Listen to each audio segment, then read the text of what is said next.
Shalom y bienvenidos a Vía Haftaj Israel, una frase hebrea que significa amarás a Israel. Esperamos que se queden con nosotros, ya que nuestro maestro, el Dr. Baruch, nos compartirá una enseñanza expositiva de la Biblia. El Dr. Baruch es profesor titular del Instituto Zera Abraham, con sede en Israel. Aunque todos los cursos en el instituto se imparten en hebreo, el Dr. Baruch se complace en compartir esta enseñanza en inglés con doblaje al español. Para más información, visítenos en amarasaisrael.org o descargue nuestra aplicación móvil Mi Estudio Bíblico. Aquí está Baruch y la lección de hoy. Sabemos que bíblicamente hablando, los profetas, los apóstoles y el propio Moisés, todos hablaban acerca de una consistencia en el matrimonio. Y esa misma consistencia es usada en relación con nuestra condición espiritual. Es decir, cuando violamos principios bíblicos relacionados con el pacto del matrimonio, eso nos afecta. Comenzamos a ver cosas negativas en nuestra relación matrimonial. De la misma manera, cuando violamos principios espirituales, también vemos que nuestra relación de pacto con Dios se ve perjudicada. Hay una conexión entre el matrimonio y la espiritualidad. Y a esto es a lo que me refiero. Muchas veces, cuando me siento con una pareja, me comparten de manera muy simpática los días iniciales de su vida juntos después de casarse. Hablan de su luna de miel, de ese primer año y también del segundo año de casados. Pero, tristemente, después de 10, 15, 20 o 30 años, parece que gran parte del gozo, gran parte de la satisfacción y el contentamiento se han ido. Lamentablemente, muchos creyentes tienen una experiencia espiritual similar. Cuando hablan de su relación con Dios, de su experiencia de salvación con el Mesías Yeshua, hablan de esos inicios, de esas experiencias en la cima espiritual, de cuán felices eran. Pero a medida que pasa el tiempo, surgen problemas. Ese gozo, esa emoción, ese compromiso, parecen haber desaparecido. Esto es exactamente lo que Dios está diciendo a los hijos de Israel al continuar en esta profecía de Oseas, capítulo 9. Vayamos por favor a ese capítulo 9 y comencemos en el versículo 10. Dios comenzará a hablar de Israel desde sus primeras etapas. Noten lo que dice. Capítulo 9, verso 10. Leemos. Como uvas en el desierto, hallé a Israel. Sabemos algo. Las uvas no se encuentran en el desierto. Y si alguien caminara por el desierto y de pronto hallara un viñedo, se emocionaría muchísimo. De esa misma manera, cuando Dios hablaba de los patriarcas, Él observaba a diferentes personas y encontró algo raro. Raro como uvas en el desierto. Encontró a un hombre fiel, y ese hombre fiel fue Abraham. Luego halló a otro hombre fiel, y ese hombre fue Jacob, o Jacob. Y nos enfocaremos en él dentro de poco. Veamos otra vez el verso 10. Dice, como uvas en el desierto hallé a Israel, como la fruta temprana de la higuera en su principio. Y de nuevo, de lo que está hablando es de esto, de la temporada. La gente se emociona al inicio de la cosecha. Si alguien planta una higuera, de acuerdo con la ley bíblica, no puede comerse el fruto durante los primeros 3 años de producción. El 4º año todo se entrega a Dios. Y no es sino hasta el 5º año, tras haber esperado bastante tiempo, es cuando finalmente disfrutará del fruto de la higuera. Ha esperado todo ese tiempo hasta que mira los primeros frutos aparecer al inicio de la cosecha. Y eso lo emociona. Lo que Dios está diciendo aquí es que Él se emocionó con la fe de los patriarcas, con el inicio, los orígenes del pueblo de Dios. Pero tristemente algo cambió. Él dice aquí, así vi a vuestros padres. He aquí, y ahora pasamos a la segunda parte del verso 10, dice, ellos, y es enfático, ellos fueron ¿a dónde? Fueron a Baal Peor. Sabemos algo acerca de Baal Peor, que es mencionado en el libro de Números, capítulo 25, y también leemos algo muy gráfico de la experiencia vivida en ese sentido por los hijos de Israel, en el Salmo 106. Lo que sabemos es esto: Israel cayó en idolatría de la peor manera posible. Así que todo el fundamento de los patriarcas, esa fe, esa búsqueda de las promesas de pacto de Dios, todo lo agradable que eso fue, todo llegó a un final devastador. ¿Cómo? Por medio de una abominable caída ante Baal Peor. Esto es lo que quiero decirte. Hay personas como tú y como yo, que caminábamos en la fe, pero algo pasó.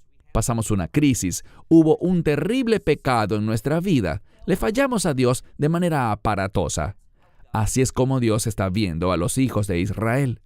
Porque ellos, verso 10, acudieron a Baal Peor y se apartaron ¿para qué? Para vergüenza. Y lo que literalmente dice es que se convirtieron en una abominación. ¿Qué específicamente? Aquello que amaban. Hay dos formas en que podemos traducir esta última parte del verso 10. Podemos decir que llegaron a ser una abominación tal como aquellas cosas que amaban, o simplemente podríamos decir que ellos amaban sus abominaciones y así comenzaron a pensar. De cualquier manera, lo que intenta comunicar es que Israel ya no agrada a Dios, que Israel se ha apartado del favor de Dios. Y tal vez así te has sentido tú, que le has fallado a Dios, que has cometido un gran error y sientes que ahora Dios se ha apartado de ti. No estás experimentando su presencia, no estás experimentando su unción. Ese gozo del Señor, esa emoción por adorar, ese deseo de abrir y leer su palabra, simplemente ya no está en tu vida. Pero hay buenas noticias. Vamos a ver que Dios puede traer restauración. Pero hay un proceso. Y eso es lo que abordará la segunda mitad del capítulo 9. Pasemos al verso 11. El verso 11 da inicio al proceso. Debemos saber algunas cosas. Debemos saber que Dios es muy sensible. Es decir, como hablamos en una lección anterior, estas pequeñas cosas tienen un gran peso. No subestimes la importancia espiritual de las cosas pequeñas. ¿Por qué lo digo? Verso 11. Efraín, como un ave que vuela, así es su gloria. Así que si Dios se va a agradar de nosotros, entendamos que se trata de las cosas pequeñas. Y así como es muy fácil espantar a un ave y hacerla volar, de esa misma manera la gloria de Dios, es decir, su presencia y la manifestación de su poder en tu vida, puede alejarse muy fácilmente. ¿Por qué? Por la falta de fe. ¿Y por qué más? Por tu deseo de pecar, por querer hacer tu voluntad en vez de la voluntad de Dios. Aquí está el problema. Leamos al final del verso 11. Allí encontramos 3 palabras en hebreo: nacimiento, matriz y concepción. ¿De qué está hablando? Está hablando de un problema intrínseco con el pueblo de Dios. Él dice: ellos eran así desde el nacimiento, y no solo desde el nacimiento, sino desde el vientre, y no solo desde el vientre, sino desde la misma concepción. ¿A qué está haciendo alusión esto? A un principio muy importante que debemos entender si realmente queremos experimentar restauración en nuestra vida. Me refiero a esto. Si yo tengo un gran problema espiritual, ese problema no comenzó ahora que tengo 50 años, o 40, o 30, o cualquiera sea tu edad, sino que se remonta hasta el día en que naciste. Un momento, ni siquiera desde el día en que naciste, sino desde el vientre de tu madre. El problema estaba allí. De hecho, fuiste concebido teniendo ese problema. El problema es el pecado. Entonces, ¿qué esperanza tenemos? ¿Qué trata de insinuar Dios aquí? Que para poder ser diferentes, tenemos que ser nuevas criaturas. Y esto es lo que ocurre. Muchos creyentes no viven como una nueva criatura. No viven de una manera que les dé acceso a esa unción, a ese poder. ¿Y dónde encontramos ese acceso? En su palabra, obedeciendo su verdad, por la oración, escuchando a Dios, obedeciéndole. Verás, Una de las cosas que libera gran poder espiritual en nuestra vida, es cuando ponemos la verdad en acción. Cuando damos pasos de fe y hacemos lo que Dios nos manda a hacer, habrá una respuesta de parte de Él. De lo contrario, viviremos bajo la derrota que nos es intrínseca desde el momento en que nacimos, o cuando fuimos concebidos, y desde el vientre. Verso 12. Ahora se hablará de juicio. Si no hay cambio, ¿qué hará Dios? Verso 12. Dice, porque aunque críen a sus hijos, yo produciré el luto de los hombres. Lo que está diciendo es esto. Los hombres, en un sentido natural, por sí mismos, no traen bendición, sino destrucción. Cuando miramos la sociedad, vemos crimen, vemos dolor, vemos sufrimiento, vemos un aumento en las guerras. Donde está el hombre hay sufrimiento. ¿Y qué está diciendo Dios? Veamos de nuevo el pasaje. Si tú simplemente crías hijos, si eso es todo lo que haces, procrear hijos, te entristecerás profundamente por las consecuencias de la humanidad. A eso se refiere el texto. Dice, pues también hay de ellos. ¿Cuándo? Cuando de ellos me aparte. Lo que está diciendo es esto. Si un niño no tiene la influencia del Dios Todopoderoso en su vida, si no tiene esa presencia espiritual que lo guíe y lo dirija, si no estás formando a tus hijos de esa manera, ¿qué pasará? Llegarás a un punto en el que mirarás a tus hijos y estarás de luto por ellos.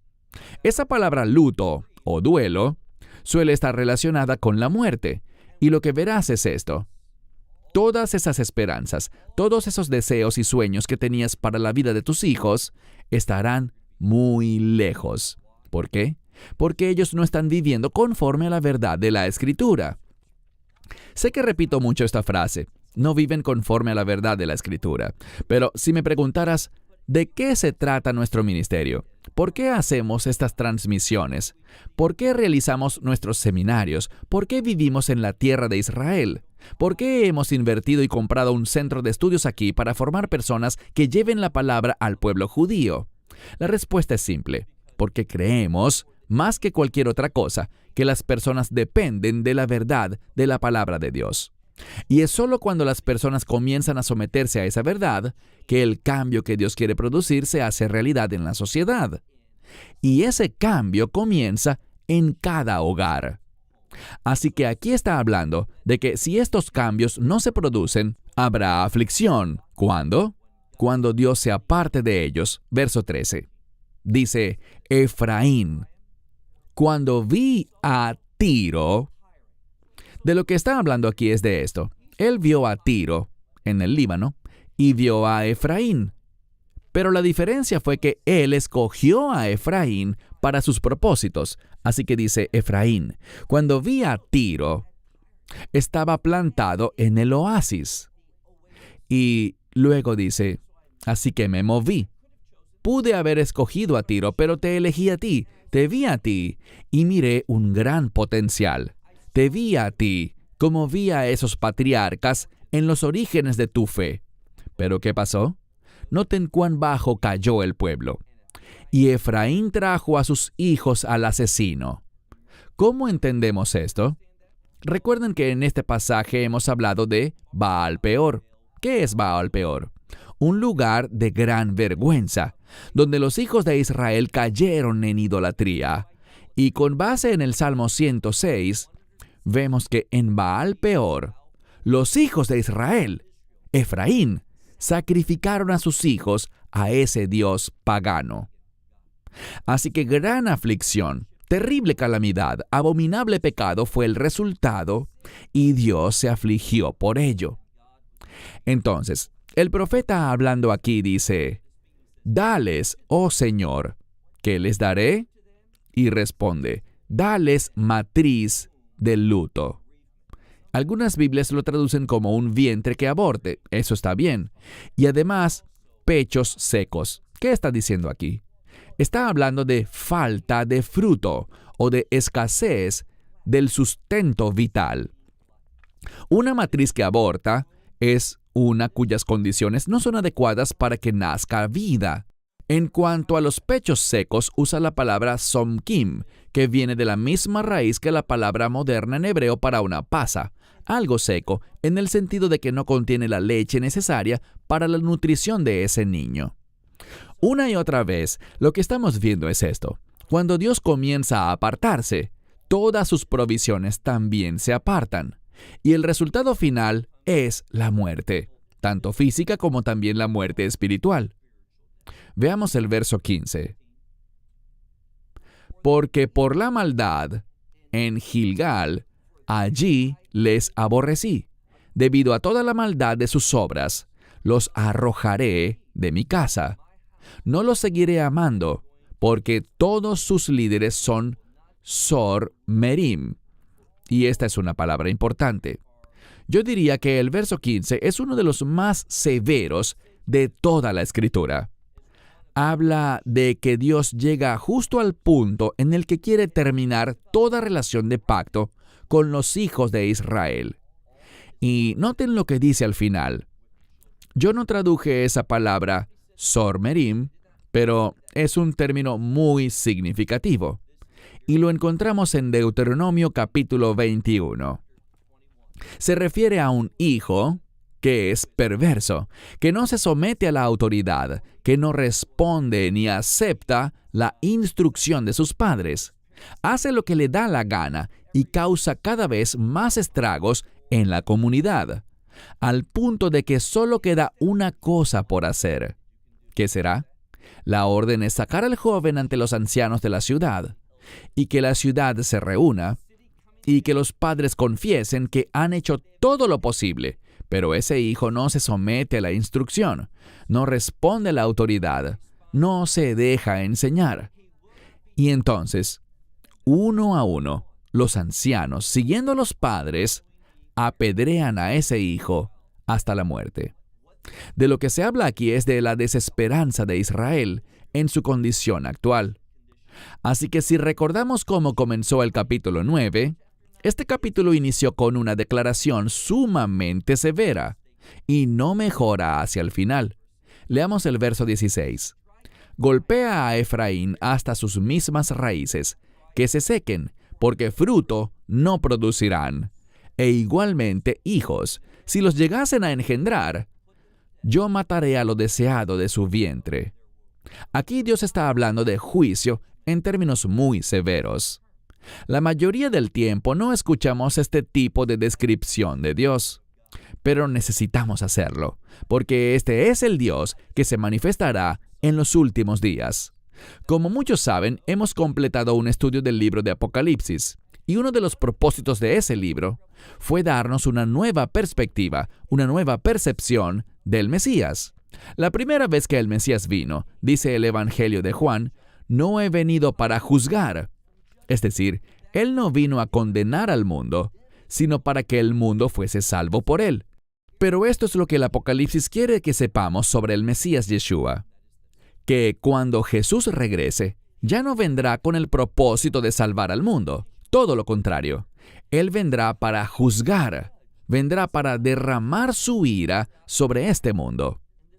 Por eso es tan importante tener una percepción y un entendimiento correcto de Dios. Y eso es lo que Oseas está diciendo al pueblo en este tiempo. Verso 17. Dice, y Él los detestará. ¿Quién? Mi Dios. Ahora, mi Dios es el Dios de la Escritura. Mi Dios es el Dios de la profecía. Así que Oseas está diciendo, mi Dios los detestará. Es una palabra muy fuerte. Es sinónimo de rechazar. Es un sinónimo de aborrecer. Porque ellos no lo escucharán a Él. Y luego dice, porque ellos han andado errantes entre las naciones. Y de nuevo, este término naciones se refiere a aquellos que no tienen una relación de pacto con Dios. ¿Cuál es el punto clave que vemos en el pacto? Las promesas. Así que ellos ya no tenían esperanzas de que las promesas de Dios se cumplieran. Allí concluye el capítulo 9, pero hay más. Pasemos ahora al capítulo 10. Inicialmente las cosas no cambian. Capítulo 10, verso 1. Hablando de Israel, dice, Israel es una vid vacía. ¿Qué se supone que produzca una vid? Bueno, tenemos una oración que dice, Borei, Peri, Hagefen, al final de la oración, y significa el que crea el fruto de la vid. Bíblicamente hay una relación entre la vid y ser fructíferos. Pero lo que dice aquí es que Israel es una vid vacía. Y dice que si produce fruto, lo produce para sí mismo. Y dice, conforme a la abundancia de su fruto, ¿qué hace? Multiplica altares. Y no son altares al Dios viviente precisamente, no son lugares de adoración al Dios de Israel. ¿Cómo lo sabemos? ¿Cómo podemos afirmarlo con tanta seguridad? Muy sencillo. La palabra para altar aquí no es mizbeach, sino mizbajot. ¿Cuál es la diferencia? Una es singular y la otra es plural. Lo que se está describiendo aquí es una multiplicación de altares. Recitamos el Shema Israel y dice, Shema Israel, Hashem Eloheinu, Hashem Echad. El Señor nuestro Dios, el Señor es uno. Así que hay un solo altar para un solo Dios. Pero los dioses paganos tienen muchos altares. Y esto nos indica que Israel está vacío, no hay fruto. Y si hubiese algún fruto, este es usado para la idolatría. Segunda mitad del verso 1 dice, conforme a la bondad de su tierra, ¿él a qué? Literalmente dice, ha mejorado. ¿Qué? Él ha hecho mejores sus imágenes talladas. Verso 2. Lo que vemos aquí es que su corazón está dividido. Y ahora serán hallados culpables, o serán culpables, y vemos que serán echados abajo. Dios demolerá sus altares, y Él destruirá sus imágenes talladas. Verso 3. Porque ahora ellos dicen, no tenemos rey. ¿Por qué? ¿No qué? Porque no tememos al Señor. Aquí en este verso, vemos que Israel ha caído a un nuevo nivel de degradación espiritual. Porque no quieren un rey. Y además dicen, no tememos al Señor. ¿Por qué? ¿Por qué este es el caso? Porque el rey, y aquí se refieren a Dios, ¿qué es capaz de hacer por nosotros?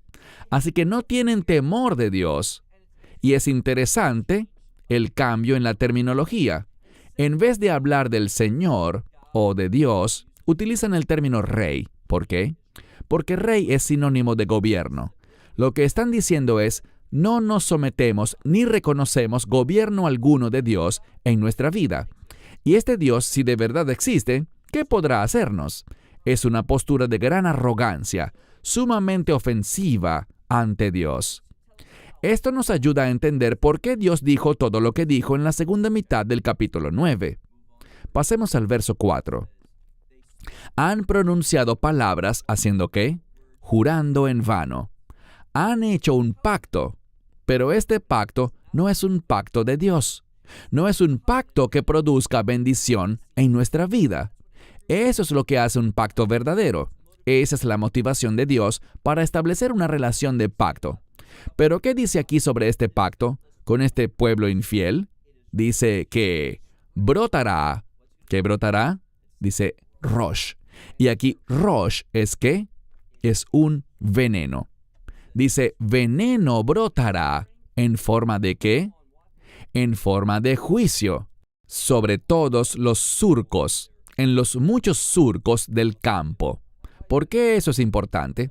Bien, esto es lo que encontramos bíblicamente. Si buscas en los primeros 5 libros de la Biblia, encontrarás que Dios habla mucho sobre la agricultura. De hecho, muchos mandamientos están relacionados con la tierra. Y lo que descubrimos es que hay una conexión entre el fruto de la tierra y ¿qué? Y la conducta del pueblo de Dios. Es decir, si el pueblo camina en fidelidad, la tierra dará su fruto. Si la tierra no produce, es porque los hijos de Israel no están obedeciendo a Dios. Cuando estudiamos este pasaje de Oseas, vemos que dice que habrá juicio, como veneno, sobre los surcos de la tierra. Está en plural, pero no debería ser así. Lo que está diciendo es que Israel está sembrando el doble y por eso vendrá el juicio, porque no están cuidando la tierra. Recordemos que uno de los mandamientos es el Shemitah. ¿Y qué es Shemitah? Que cada 7 años no haya siembra en los campos de Israel. Hay algo que muchos no saben. Este mitzvah, este mandamiento, aplica únicamente para la tierra de Israel. Fuera de Israel puedes sembrar todos los años. Pero algunos dicen, quiero cumplir este mandamiento aunque yo viva en cualquier país. No deberías. ¿Por qué? Porque el punto de este mandamiento es recordarnos la singularidad de esa tierra.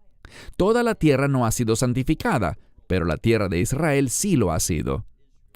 Otro principio que vemos aquí, en cuanto a la Torá, es que cuando siembras un campo, solo se siembra un tipo de semilla en cada campo. No se debe mezclar. De eso es de lo que se habla aquí. Hay personas que están violando la ley de Dios, buscando duplicar la bendición, pero nunca serás bendecido si violas la verdad. Hay gente que quiere más y más. No se conforman con una buena cosecha, sino que siempre quieren más. Tienen ese espíritu del que hablamos, de querer hacer menos, pero recibir más. Por tanto, Dios dice que vendrá juicio sobre ese pueblo. Avanzamos. Verso 5. Aquí habla de los becerros de Bet-Aven. Dice que temerán. ¿Qué temerán? Bien, temerán el juicio de Dios. De esto hablamos antes en otra sesión. Estos becerros no son dioses, ni tienen inteligencia.